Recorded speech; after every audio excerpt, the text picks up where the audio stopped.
Welcome to the Pipeline Online Podcast. In this episode, we have Carl Marcotte. He's Senior Vice-President, Marketing and Business Development at CANDU Energy. Saskatchewan is now in the process of deciding which type of large-scale reactor design to build for its future. It's only the most expensive and significant decision this province will have made in generations. There's two major contenders, the Canadian CANDU and the American-designed Westinghouse AP1000. First up is the CANDU. Mr. Marcotte of AtkinsRealis is going to tell us why Saskatchewan should choose that design.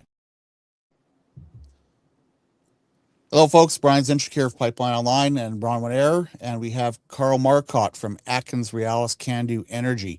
Sorry for the delay, folks, and we had a little bit of technical issues, but we're going to get right into it. Mr. Marcotte, please introduce yourself and tell us what you're all about. Oh, that's great. Thank you so much, Brian and Bronwyn. It's a real pleasure to be on today, so thank you for having me. Hopefully not the last time. So for everyone's benefit, Carl Marcotte, I'm the Senior Vice-President of Marketing and Business Development for CANDU Energy, and that's the Canadian nuclear subsidiary of AtkinsRealis, which is one of Canada's largest engineering firms, about 40,000 people all around the world, and nuclear is one of our big sectors where we focus here at home and actually all around the world, providing services to dozens of customers everywhere.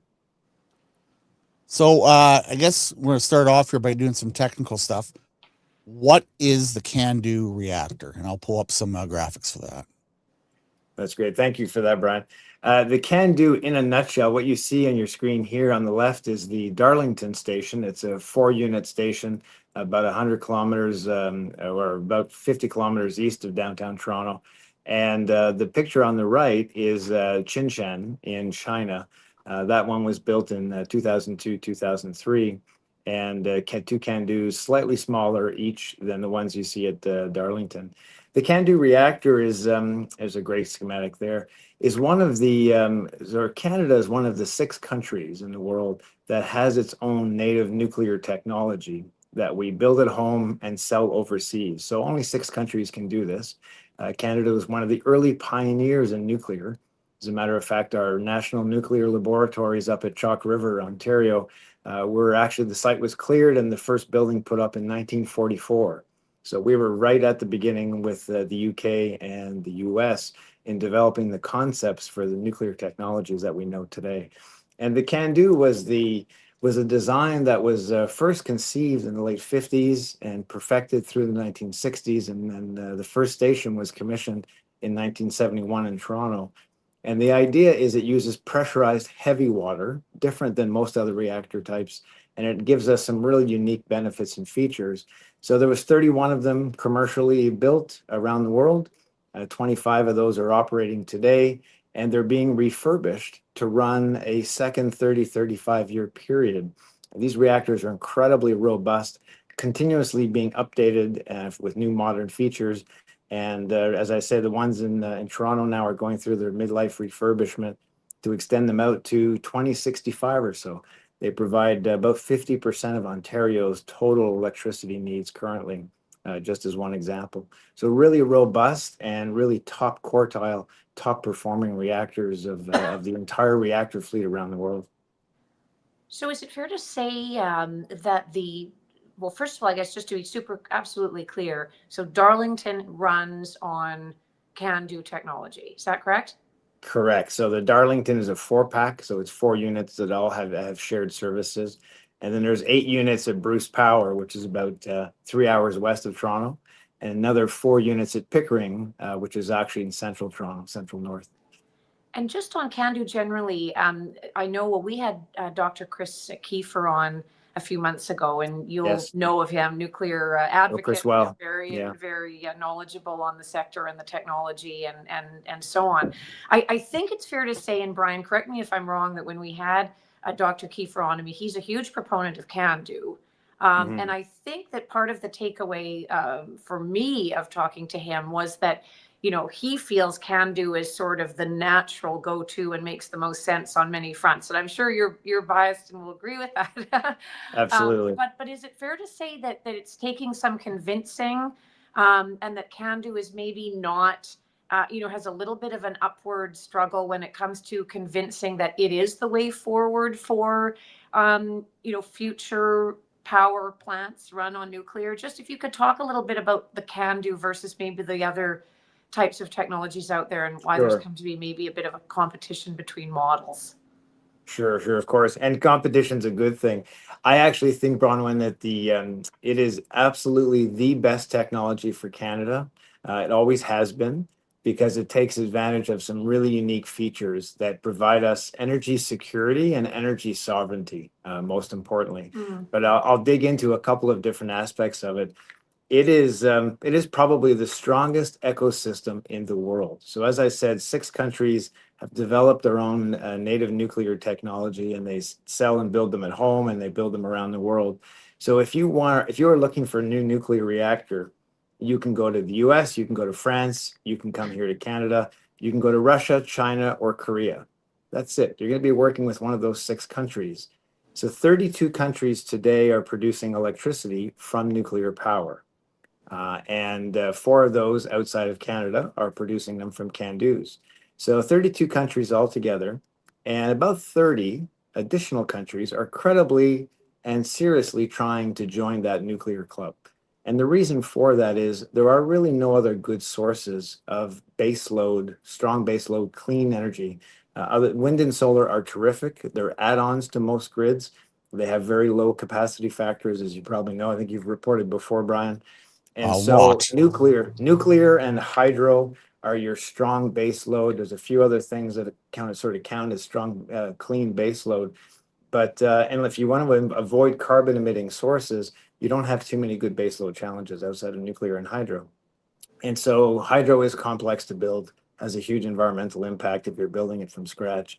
And nuclear has a lot of other benefits. So these countries are all seeking to join the nuclear club, and every one of those 30 countries is coming here to Canada. For the last 5 years, it has been an incredible parade of countries, of ministers, of secretaries, energy secretaries, and industries coming here to Toronto, to Darlington Station in particular, to see firsthand with their own eyes why our CANDU ecosystem works so well in Canada. And they've been just blown away by it. So almost every week there's another delegation from somewhere in the world coming here benchmarking on why Canada is so successful. And if you think of the Bruce Power and Darlington stations as good examples, going through midlife refurbishment, there's a reason the government of Ontario chose that. And we've just completed the Darlington station. It was a 14-year process from early planning to final completion. Just 2 weeks ago, the Minister of Energy here in Ontario announced that the project was 4 months under schedule and $150 million under budget. And when you think about a $13 billion project over 14 years, that's a pretty impressive feat.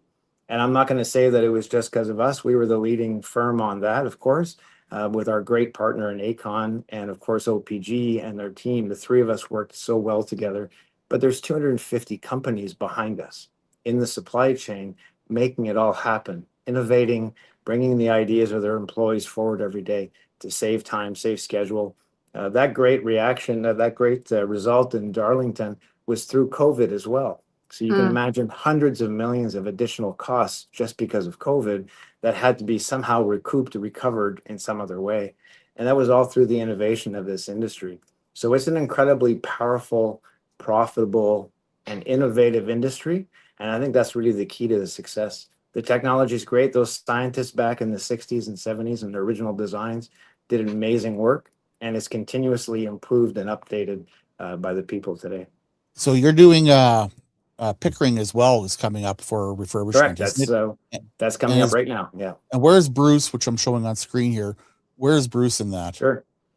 Bruce is so it has 8 reactors at that site that you're showing there. 2 of them were refurbished some time back, 15, 20 years or so ago. So it's going through major component replacement, MCR they call it, for 6 of the 8 units. And they're getting close to being halfway there. They're starting to work on the 3rd unit now of the 6.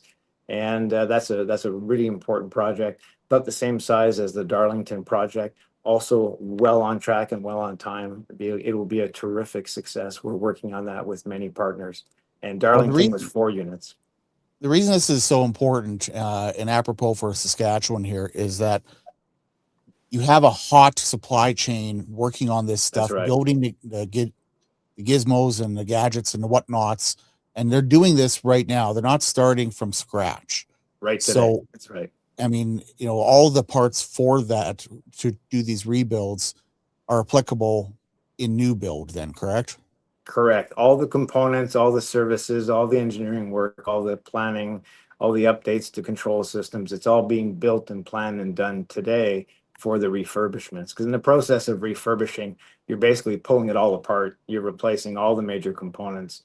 You're replacing control systems. You're updating, you're upgrading. There's probably 200 different design changes that happen in the course of upgrading it. And so you take advantage of being down for a 2-year period, 3-year period, as you rebuild the station to do all kinds of upgrades that the utilities are looking for. So it's really a brand new station by the time you're done. So I have a pile of questions I want to start getting through here. Sure. So we talked about what is the CANDU reactor. How did AtkinsRealis become responsible for the CANDU reactor technology developed by AECL? And how did the SNC-Lavalin become AtkinsRealis?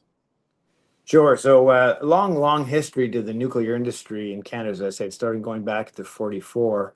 I actually worked at AECL as part of the last executive team running AECL prior to its current incarnation.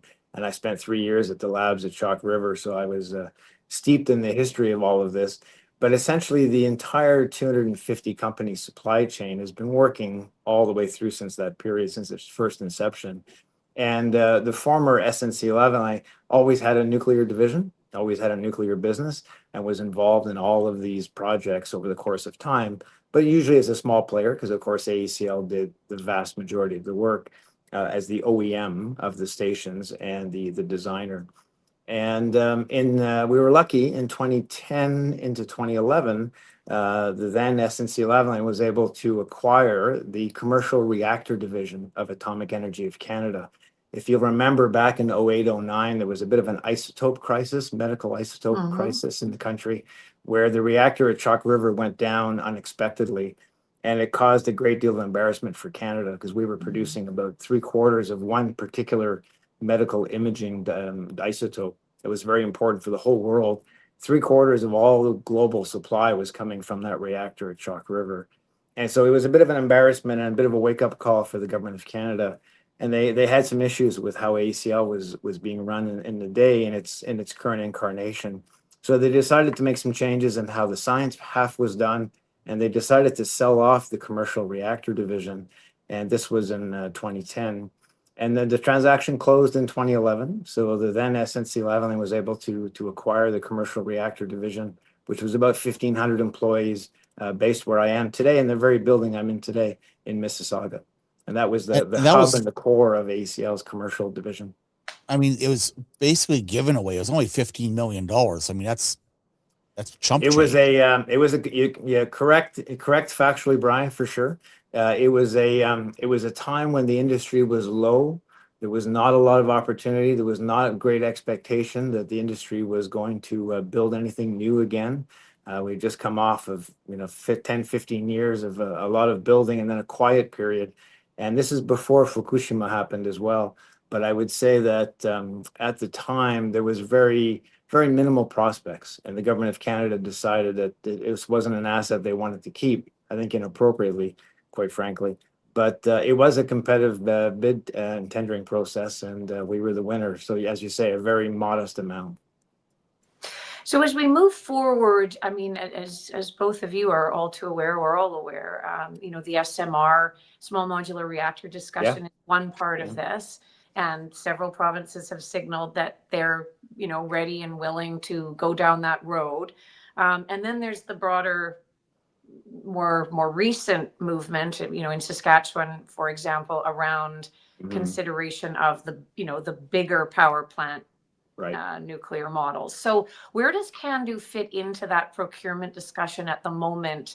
Both on the SMR side of the conversation and on the larger nuclear power side of the conversation. Are those contracts have they been determined in terms of procurement? Because I know there are a number of models out there, and so it's more a kind of a remind us where we're at in terms of the, how people are to understand, CANDU as a certain technology and where it's at in terms of the major projects in Canada and then the rest? Because I know there are, there's Hitachi and others in the mix. Maybe you could just help us contextualize that a little bit in terms of where we're at procurement-wise for nuclear going forward. Yeah, Saskatchewan. So maybe I'll start with Ontario.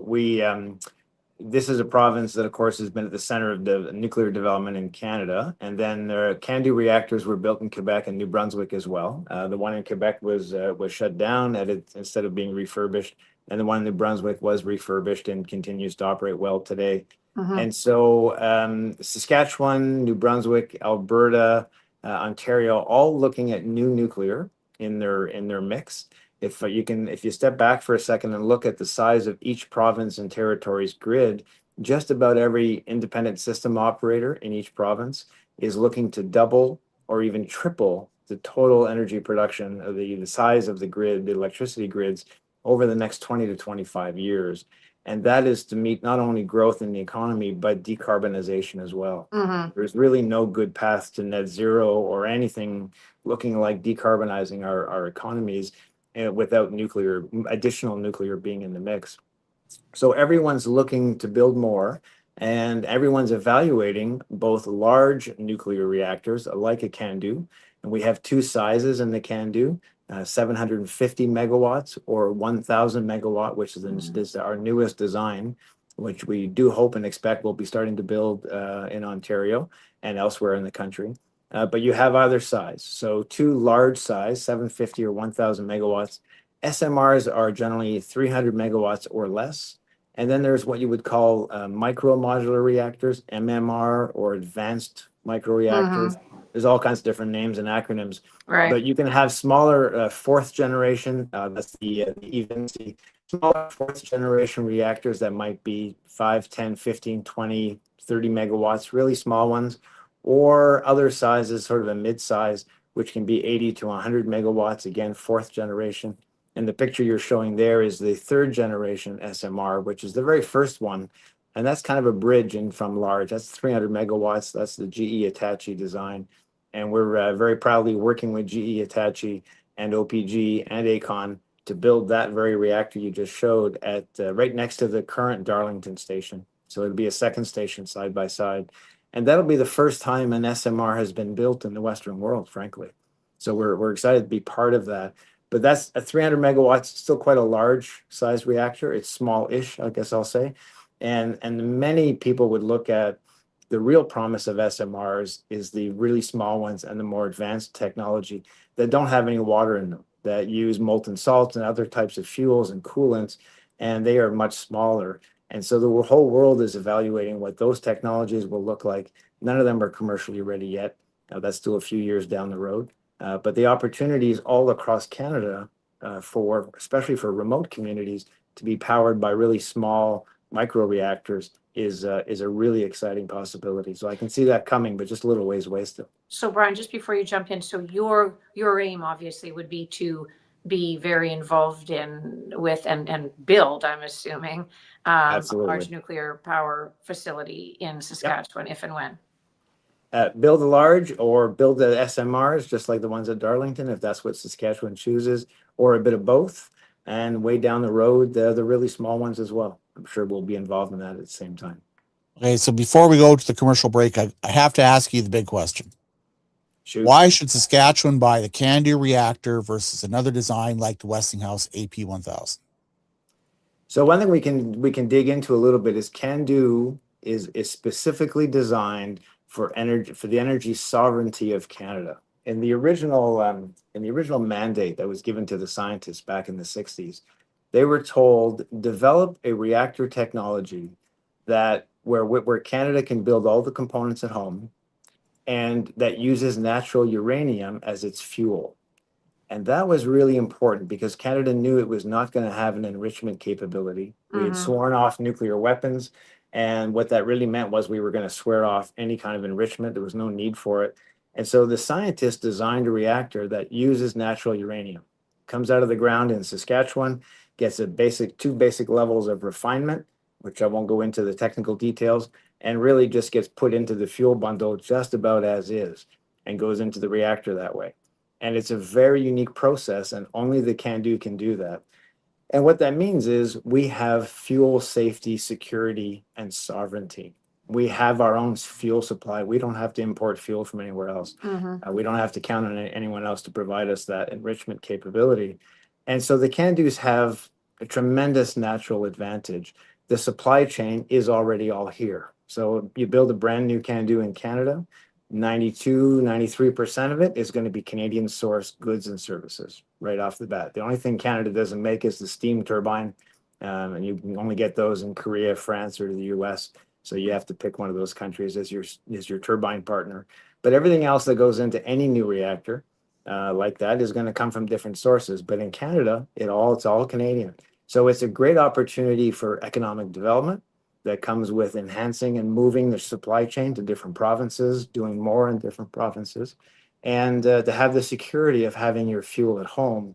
And then the last thing is the CANDUs have a unique side benefit, I might call it, is because of the nature of the reactor design and technology, we can produce huge quantities of medical isotopes day in, day out while the reactor is running.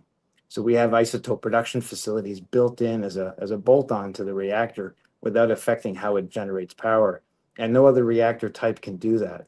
So it has some really unique benefits that's really about saving lives as well and enhancing the size of the isotope business in Canada. Okay, we're going to go to a commercial break here, folks, and we're going to come right back. I want to get into the dynamics of how this is not just a Saskatchewan decision, but it's really a Canadian decision. So just give me a second here. We'll be back in 30 seconds. There's a reason that HG Jack has dominated Saskatchewan's oil patch. That's because that distinctive curved walking beam reduces energy consumption by about 25%. That means 25% less power bills, 25% less carbon tax.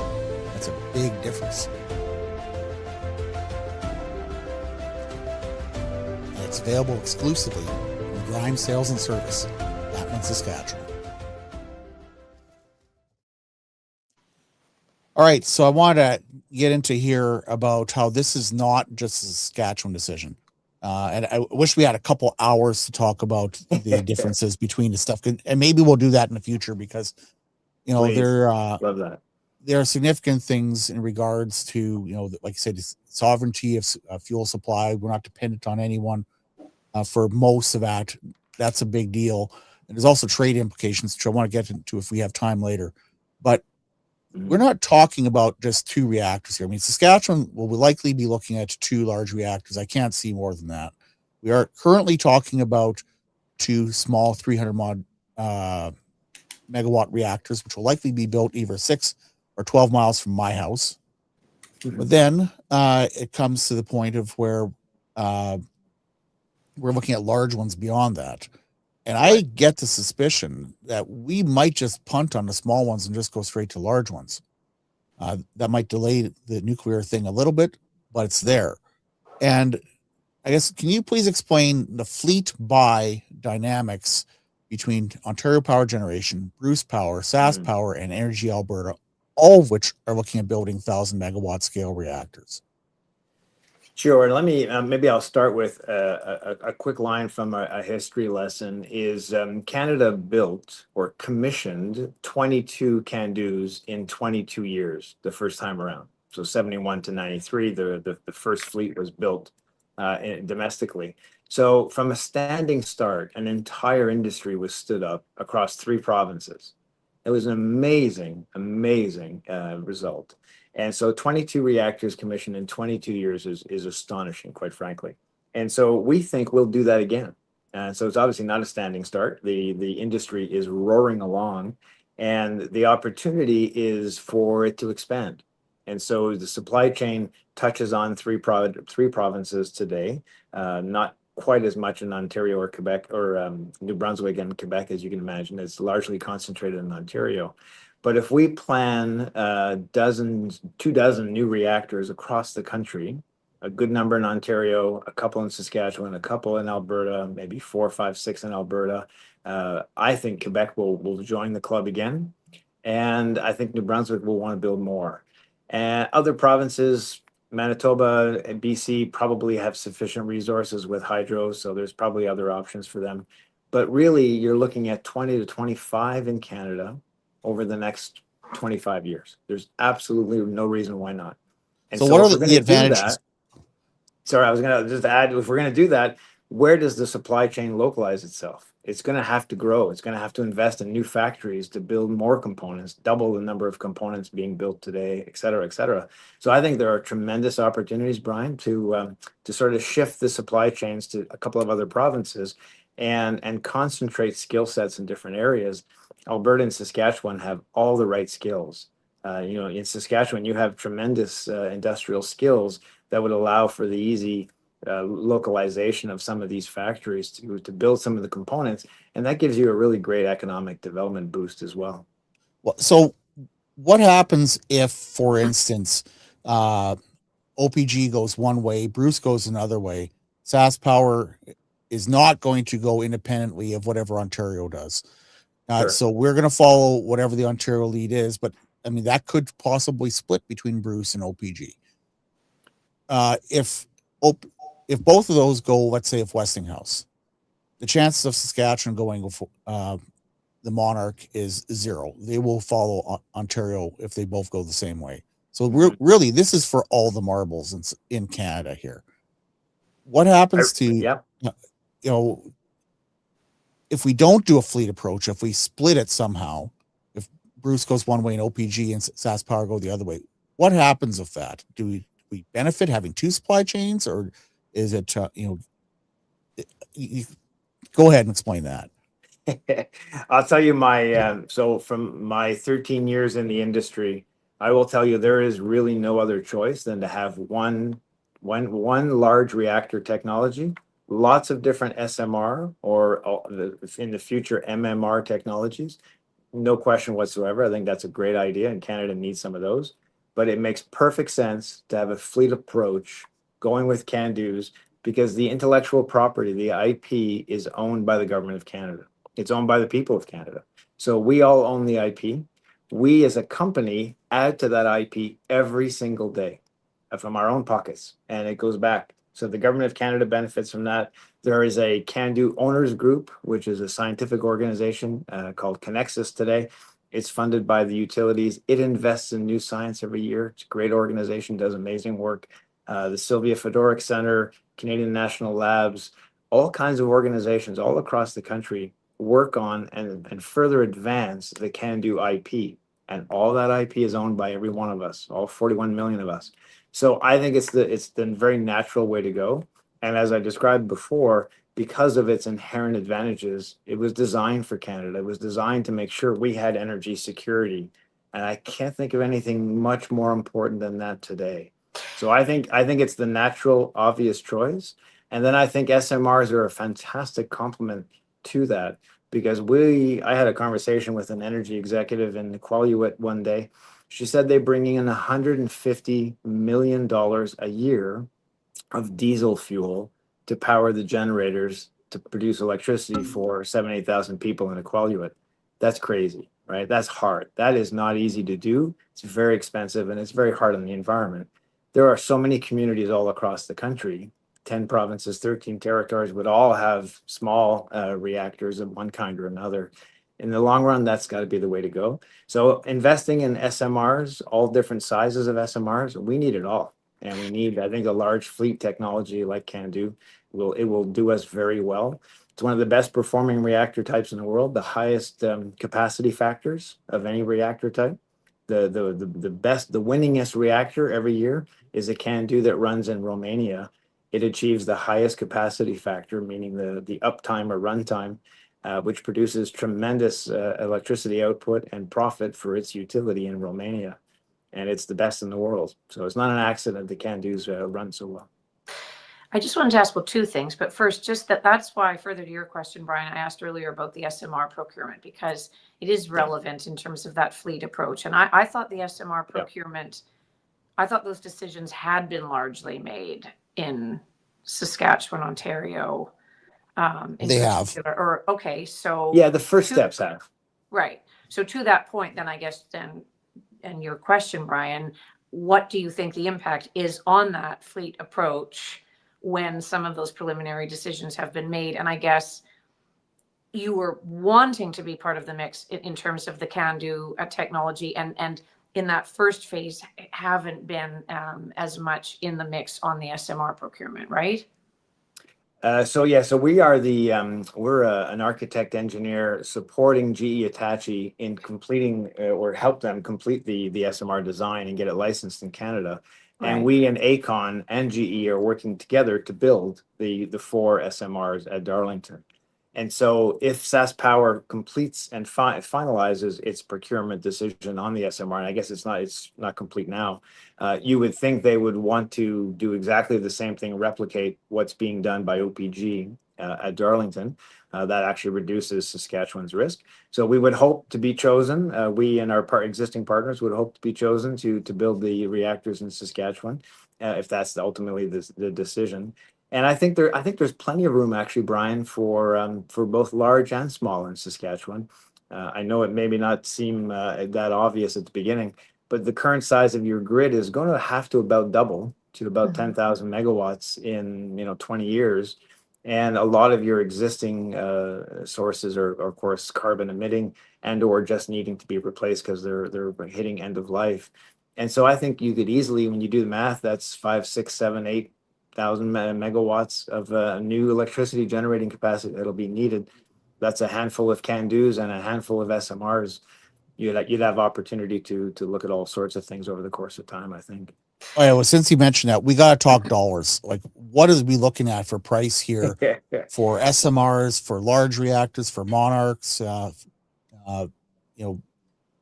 I've been saying this will be the most significant, most expensive decision this province makes for this generation.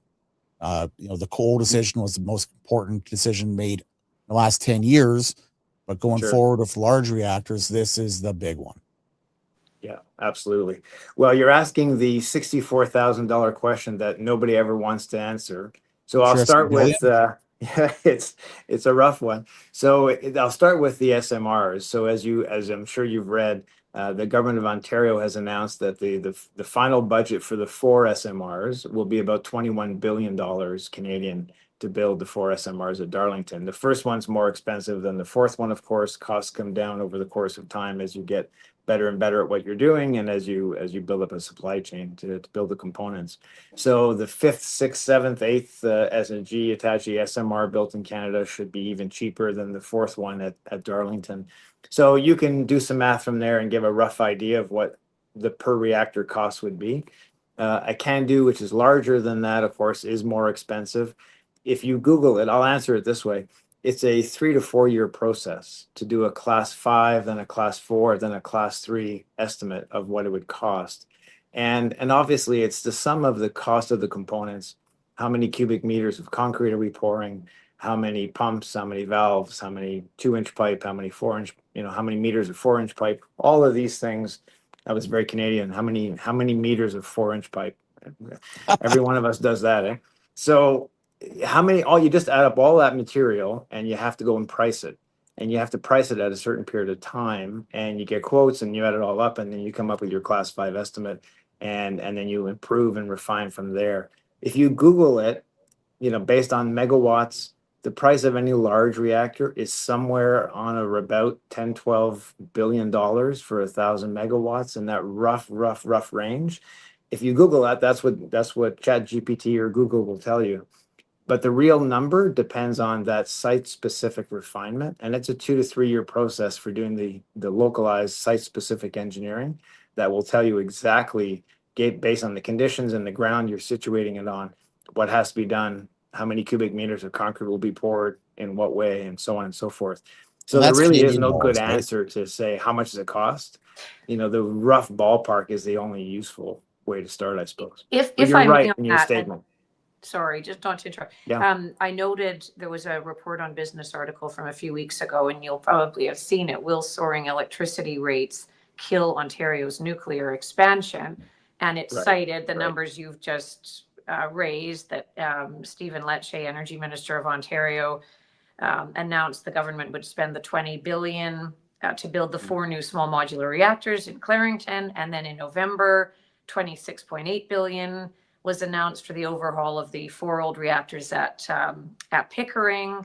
And the thing I wanted to ask you about or get your comment on is on the electricity rates, on the power rates, part of this, because I mean, obviously massive dollar figure for the building, but then there's the rates part of this. And apparently Ontario's electricity rate shot up 29% in November. It says in Report on Business, driven in part by rising nuclear generation costs.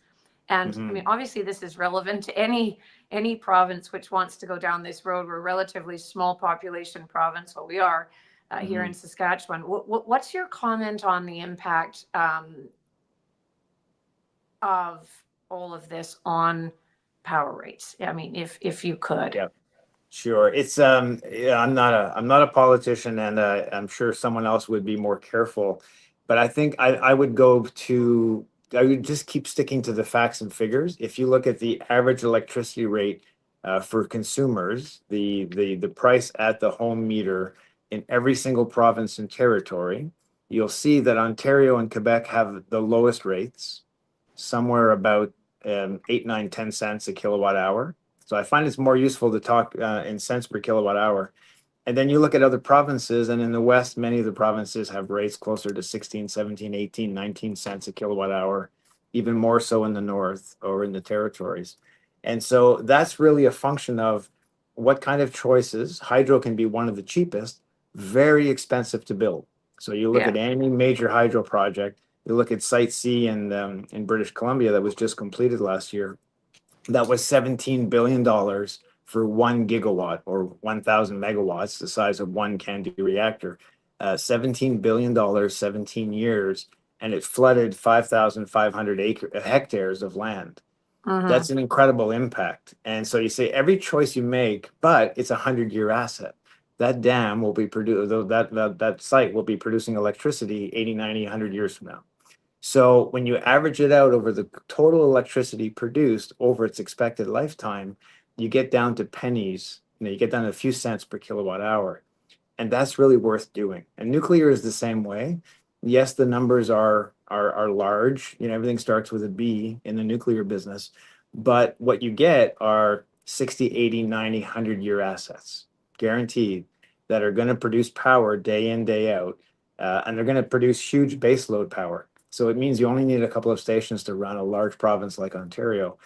Those 3 stations are producing 50% of all the electricity that 17 million people consume. It's a lot of electricity. So we're down to, if you looked at last year's rates for OPG and Bruce Power, they were paid about 9.5 to 10.5 cents per kilowatt hour. That was how much they were paid for the electricity they produced. So that's the all-in cost of generating it. It's the money put aside for the eventual decommissioning of the plants. It was the profit they made. All of that is all rolled into that 9.5 to 10.5 cents. So yes, the rates do have to go up. The Ontario Energy Board is reviewing the increase in rates, and that increase is to help pay for those refurbishments or any new nuclear in the future. But of course, over the course of time, that pays for itself, right? So once those stations are up and running, they're very profitable. They're feeding back into the grid, and your long-term rates, I don't think really materially change. So they'll have to go up for a while as you pay for new investments. But I wouldn't know how to comment on anything beyond that. But I think when you look at it on a life cycle basis, nuclear, like hydro, gives you really, really quite clean baseload power that costs cents per kilowatt hour. So it's really the way to go. I want to touch on a couple of numbers that both of you brought up here. So sure. One of which was the price of the 4 SMRs for Darlington being $21 billion, which is almost precisely Saskatchewan entire provincial budget for 2025. And Bronwyn's been at the cabinet table to passing those budgets. Okay, so that's number one. And that's for building 1,200 megawatts. Whereas if you built one large reactor, you said about $10 billion for 1,000 megawatts. Don't know that. Yeah, it would be some number in that general ballpark, Brian. Yeah. So, I mean, you're getting a lot more bang for the buck if you go with the economies of scale of building large, which is one of the reasons why I suspect Saskatchewan might punt on small ones and just build large ones. The other thing is you mentioned years. So, people talk about dams having a cycle of 100 years. I don't think any large dam in North America is going to be removed after 100 years.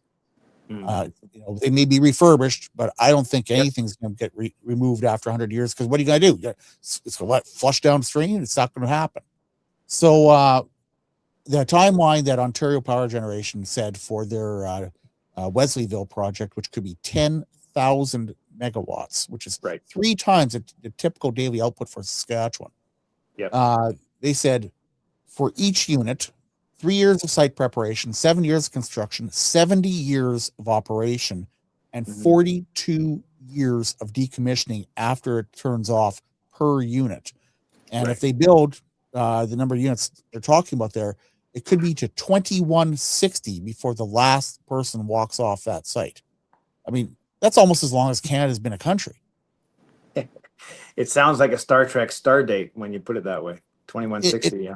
It does, but I mean, we're talking here generational stuff. This isn't like you build a natural gas plant and you go. I've attended the opening of one of these, and they say, "Oh yeah, we're expecting 25, 30 years, and that'll be it." Like, what are they going to rebuild it then, or is it just done at 30 years? I don't know. But for nuclear, obviously, we've done the rebuilds for OPG and for Bruce. This is a forever thing that we're talking about. Yeah, and I think that's actually part of its part of its charm, part of the magic. We when the CANDU stations were originally built, they were estimated to have a 30-year useful life, and very quickly we realized, wow, with a relatively modest cost for refurbishment compared to new, at its 30-year mark, you could actually take it apart, and for about a quarter of the cost of building a new one, you basically get a brand new station. And you have run it for another 30 years. We believe that we would actually do second refurbishments and run it for a third 30-year period. The concrete will still be good, almost certainly, in most stations. So the opportunities are tremendous, and that's what all utilities are actually planning for. In the US, same sort of thing. They're now getting some of their reactors being licensed for 60, 80, even up to 90 years. You'll see that coming. 80 is not unusual. So you're right, Brian. It's these are very long-lived assets, and I think that's a good thing, because they're producing tremendous amounts of power 24/7, rain or shine, doesn't matter what temperature it is, doesn't matter what's going on outside. They're producing power that people can count on, and I think that's the fundamental thing that really makes a big difference. We're just going to go to commercial break. Brahman, you're up next. For your well servicing needs in Southeast Saskatchewan and Southwest Manitoba, you need the General. That's General Well Servicing of Cardiff, Saskatchewan. They've got a fleet of double, triple rigs, pressure vessels, and lighting rentals ready to serve you. They can perform rig assist and frac assist operations as well. Call Kevin at 306-482-3244. That's Call the General at 306-482-3244. Yes, sir. So one of the questions I had was around the data centers reality and the enormous pressure that's going to put on the grid. And I know a couple finance ministers ago now, federally, there was talk about, green energy fueled data centers. And I guess you would be suggesting that the best green energy to fuel data centers would be coming from nuclear. And I would agree with you if we're talking the alternative being a wind, solar, etc. It's funny. I remember about 10 years ago, just under now, 2015, having a conversation with a colleague and quite keenly bringing up nuclear as, why aren't we doing this in Saskatchewan? And it was just such a different conversation then. And I remember the answer was, it's just, we talked about this in Saskatchewan. We did public meetings a few years back, and this would have been sort of mid-Brad Wall years, and there just was not the interest at that time. I mean, the town hall meetings were not successful. This is, as I say, around 2012, something like that. And it just was put on the back burner. Things have changed so much in these last 10 years, as you know. I mean, post Fukushima, post Russia, Ukraine, the gas is being, Germany, for example, being reliant on Russia for 40%, something like that, of its gas, turning off nuclear, and now everyone wants to turn it back on. I mean, it's a huge geopolitical issue, and there's been such a change. But the AI thing is really become front of center in maybe the last couple of years, all this sudden talk about AI data centers and the need for power. So I think I know the answer to this, but where does nuclear and specifically, I guess, your vision fit into all of that for where provinces are going to find themselves?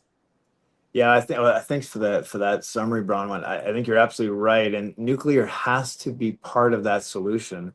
I think I'd go back to what each independent system operator in every province or territory is planning.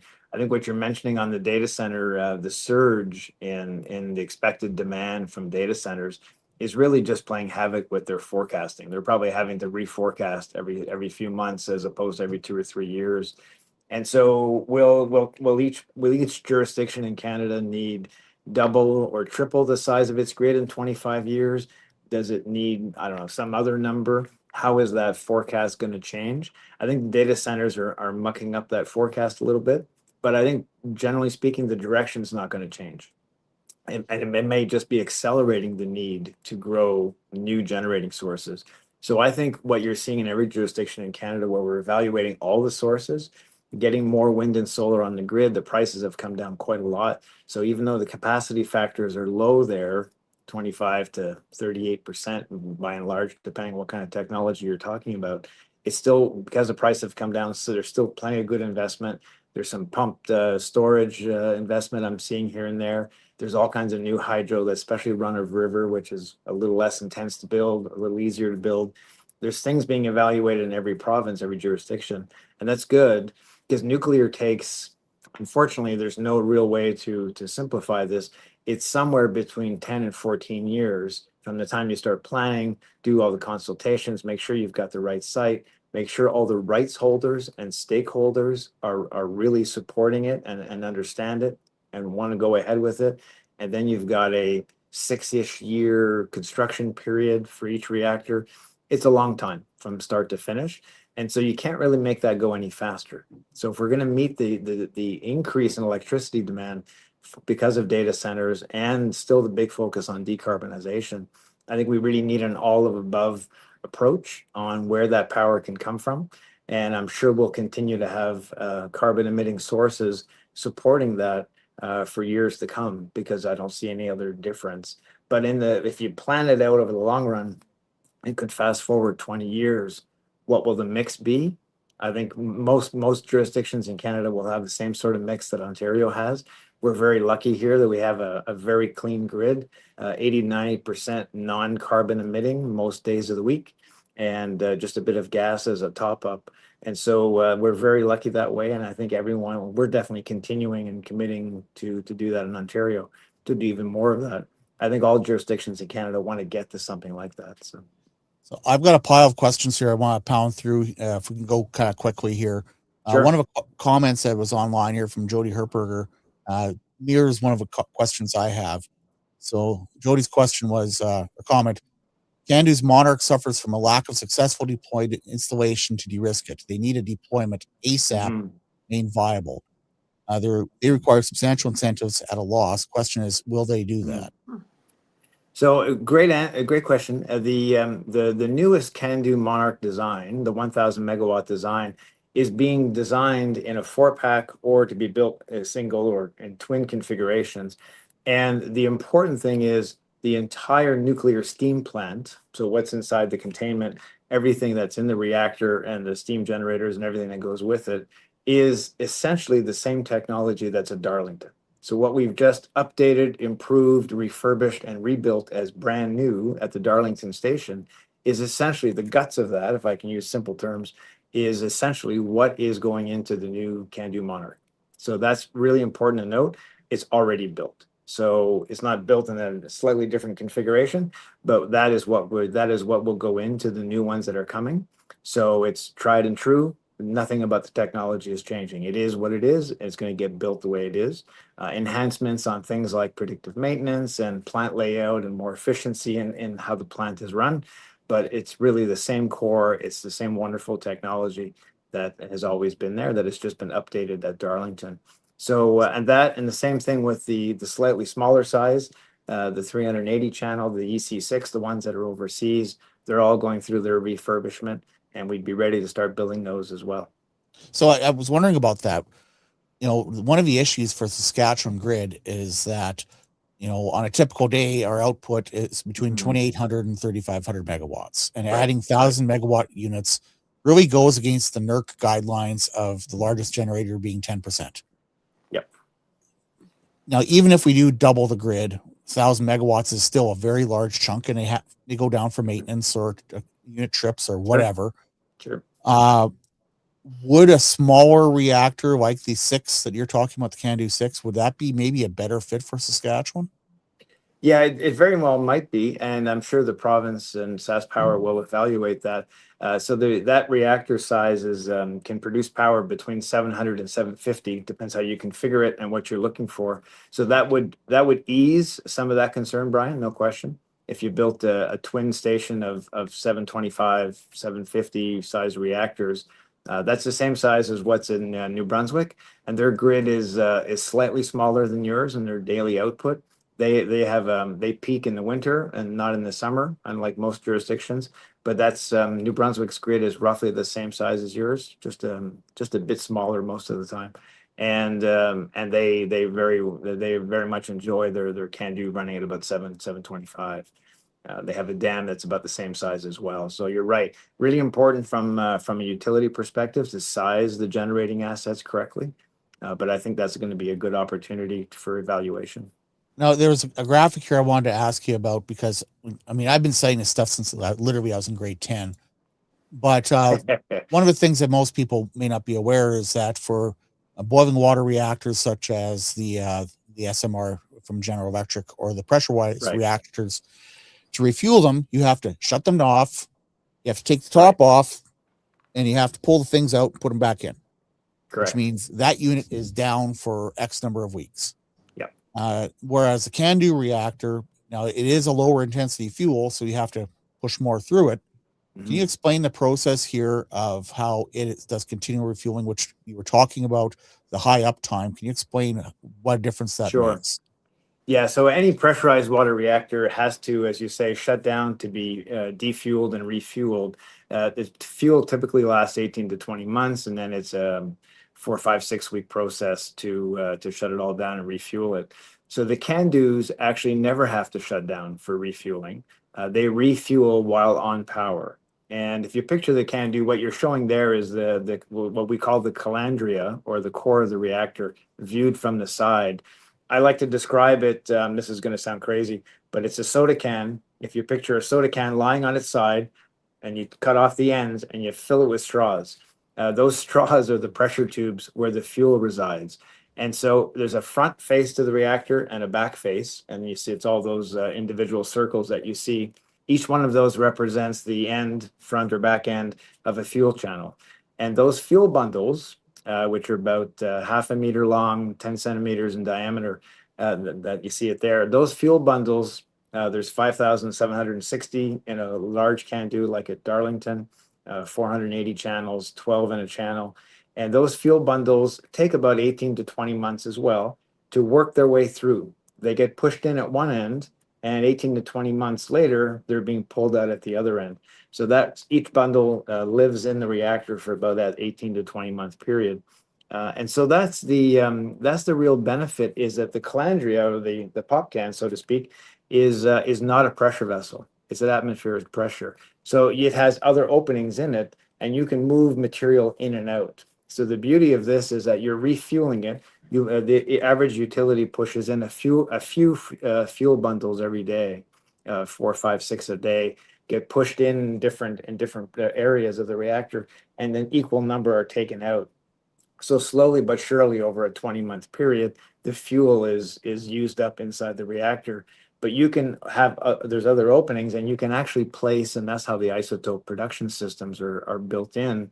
is you can place different materials, a dozen different types of materials that can be turned into an isotope of something else through the neutron absorption.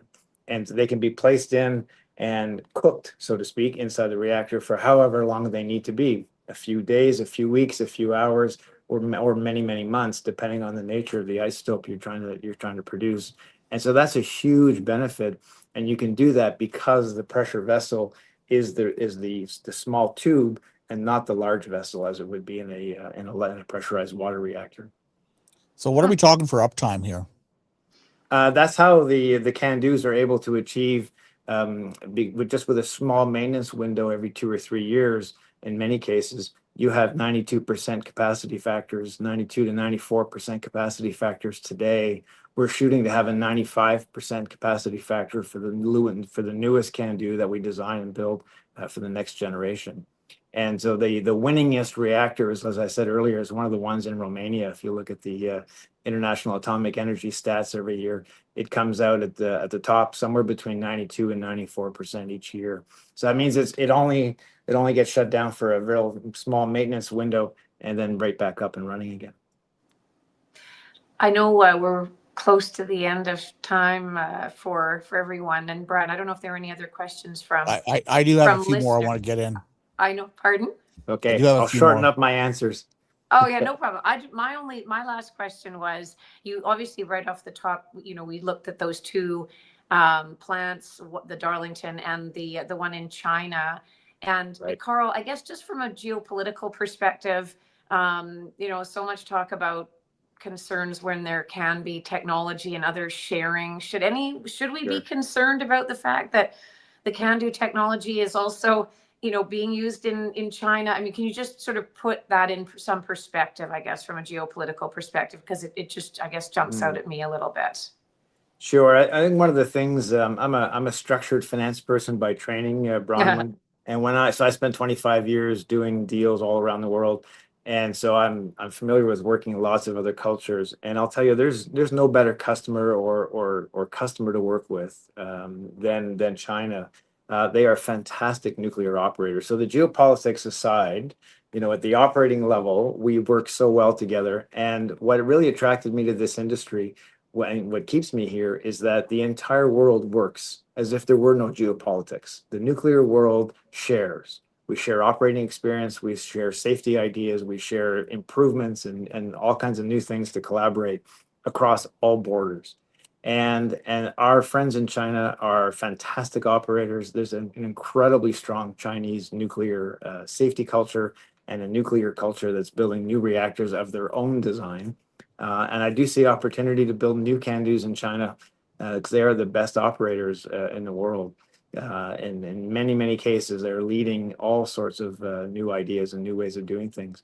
So they're amongst the best in the world. I mean, and as I said earlier, the CANDU ecosystem here in Canada is really viewed as one of the very top ecosystems or how the utilities run their reactors. So I think there's lots of opportunity to sell in many other countries. I don't think the geopolitics matter quite as much as we might think. The technology is well understood everyone's technology is well understood by everyone already, and all of the IP is appropriately licensed and appropriate royalties are paid and all that sort of thing. So I think there's really good collaboration on the technology and operating side. I don't think there's much to worry about in that regard at all. So I got a couple more I want to get in here if you have a minute or two extra here. Sure. Has anyone ordered the Monarch?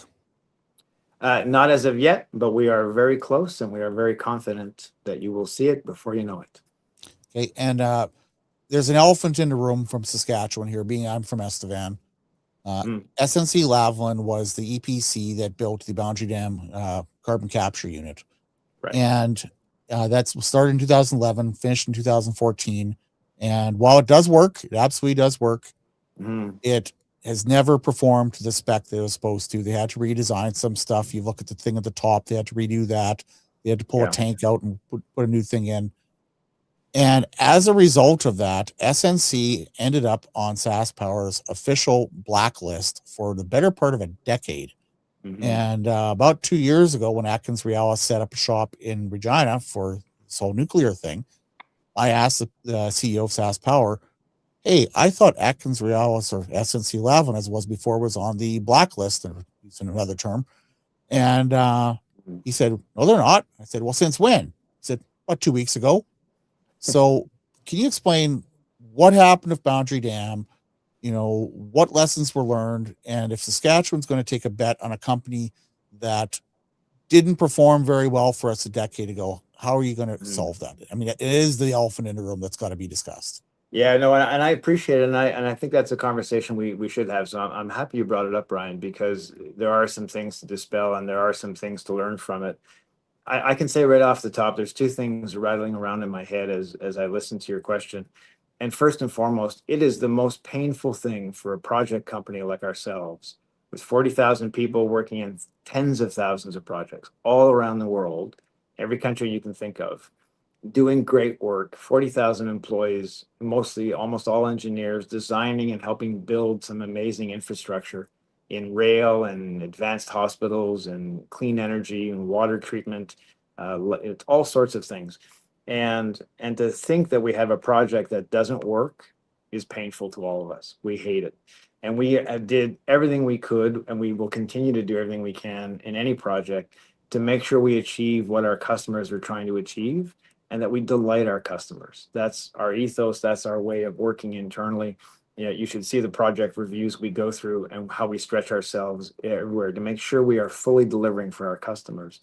So something like that, it's a dozen years ago. It is hard. None of us that work here today in senior leadership were there at the time. So it's a little hard to get into any specifics and details, partly because I just wasn't there. But what I can say is it was an incredibly complex project with a third-party technology, and we tried for years to make it work just right. So you're right, the end result was not what we would all have wanted, and there was a lot of hard feelings everywhere at the end of it all. But I would say, and a complex project like that, it's complex. At the end of the day, it was a Saskatchewan arbitration panel that had to review all of that and decide on what the right settlement should be and how it should all be finished. And they did that. It took them years to come up with an understanding of it. So it was that complex a project. But I would say we will continue, and we do it every project we're working on. We're investing in every way and shape or form we can think of to make sure that project is successful and that our customers are delighted. So all I can say is we operate in a way that seeks to achieve that, and it's very, very rare for us to have a miss. And we're going to continue to do our very best, just as we're doing in some of the projects we've been talking about today. Brown, you want to wrap up? That's a wrap. No, nothing more from me. Okay, so I'd like to say thank you very much. There is a lot more I'd like to go over in the future if we can get into the weeds on this. It means over the next 6 months, SaskPower is going to be looking heavily at this. This is going to be an enormous decision of what we do here. So, if you have stuff you'd like to bring forward, ever you'd like to talk about, one of the things I'd like to get into in the future is, if we were to build Monarchs or CANDU 6s or whatever, what type of space do you need? We've got lots of space, but we don't have a lot of water. So cooling issues, stuff like that, that'd be some of the issues to talk about, whether it be near Estevan, near Lake Diefenbaker, that sort of stuff. So I'd really like to get into some of the weeds, some of this in the future, and hopefully we'll talk again. It's fantastic. Happy to do that anytime, and to bring on some technical experts. We can go as deep as you like, Brian. We unfortunately we love doing that. So thank you very much. Have a good day, Thanks, folks. everybody. Thanks, you. Bye-bye.